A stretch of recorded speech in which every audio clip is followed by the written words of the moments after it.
Die EFF is skielik polities irrelevant. Dit is wat Gareth van Onselen skryf in sy Business Day rubriek verlede week. Hy sluit nou via Skype by my aan. Gareth, what do potential voters want from their political parties in this particular crisis? Well, the argument I make in my column is that the thing that matters most to people in a crisis like this is formal power. Because the kind of things that you rely on, things like evidence, reason, logic, and all the information that surrounds that stuff can only be provided by governments and parties that occupy some kind of power position. So the sort of informal power that the EFF trades on becomes far less relevant. Why is that? If we look at the ANC, they have formal power and a platform. The DA in the Western Cape, they've got the platform as well. What do the EFF have at the moment in terms of a platform? Well, they don't have one as far as formal power goes. The thing is, you know, in a crisis, people are essentially, their behavior is determined by fear and uncertainty.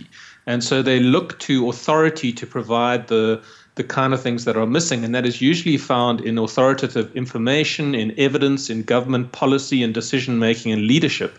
And it's difficult to provide those things if you don't have formal power. And the EFF at the moment doesn't have that kind of thing, and so it's really struggling to make an impact on the political landscape. So what are the EFF, what is the party doing on Twitter these days?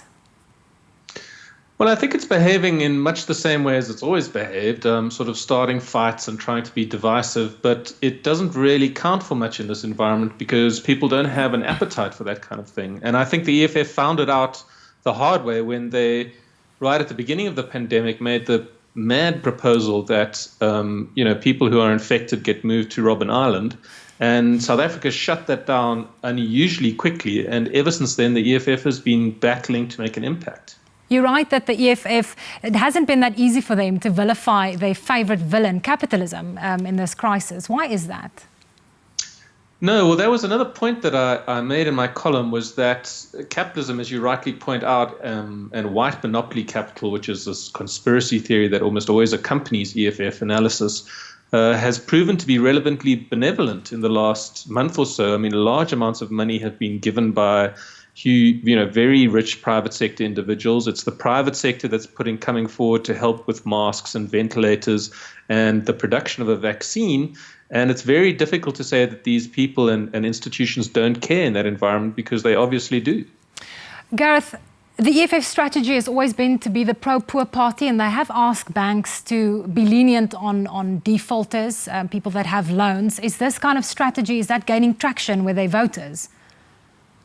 Well, I think it's a very after-the-fact strategy. I mean, the banks of their own volition announced some time ago that they were willing to forego payments on things like loans. And I know a bank like Nedbank that I'm with has communicated several times with me to say that it's willing to make an arrangement if I'm struggling through some kind of economic hardship to waylay my payments for the course of the pandemic or the lockdown. So I think the EFF is kind of chasing the bus in this case. It's a bit far behind the curve, and the banks are far ahead of it. You're right that the crisis has forced modernity. Can you expand on that?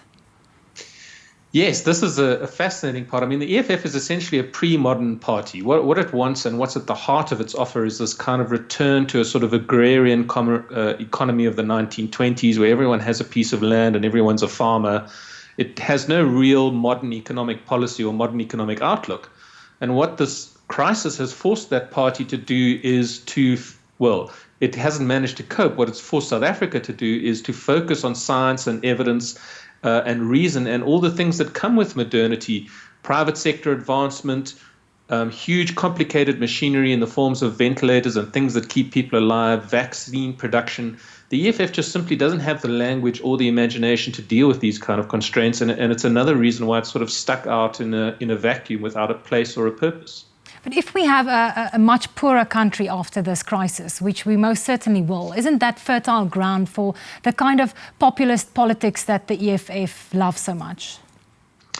Oh, make no mistake. I think South Africa will revert to our sort of normal politics, the kind of thing that is less rational and less concerned with evidence and reason, as it has been during this pandemic when we return to normality.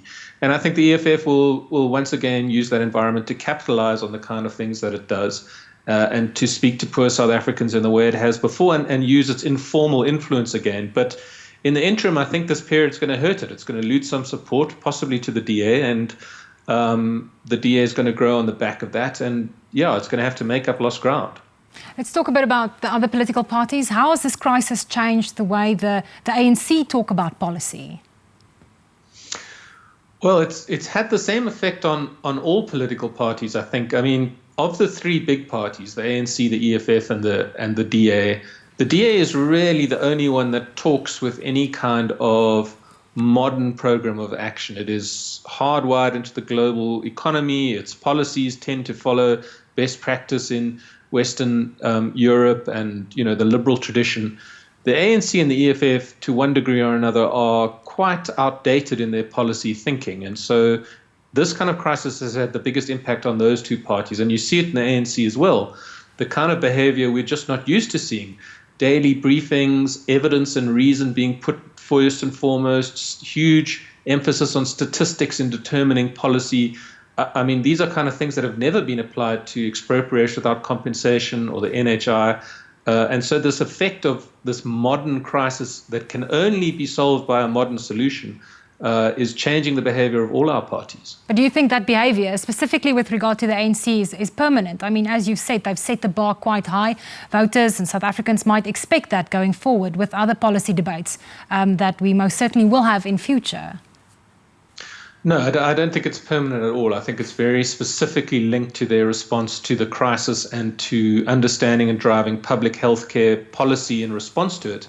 I mean, it hasn't responded with the same kind of appreciation for science and evidence and expertise and experts on the economy as it has in the public health sector. We've yet to see some evidence of a really comprehensive economic response. And the ANC doesn't seem to be acknowledging the extent to which the economy has been damaged. So I think it like the EFF, will probably revert to type once the crisis is over. Gareth, you also write about what this crisis might mean for Herman Mashaba and Mmusi Maimane. What do you think this does mean for their political aspirations? Yes, well, the impact that this has had on the EFF's relevance works all the way down the food chain.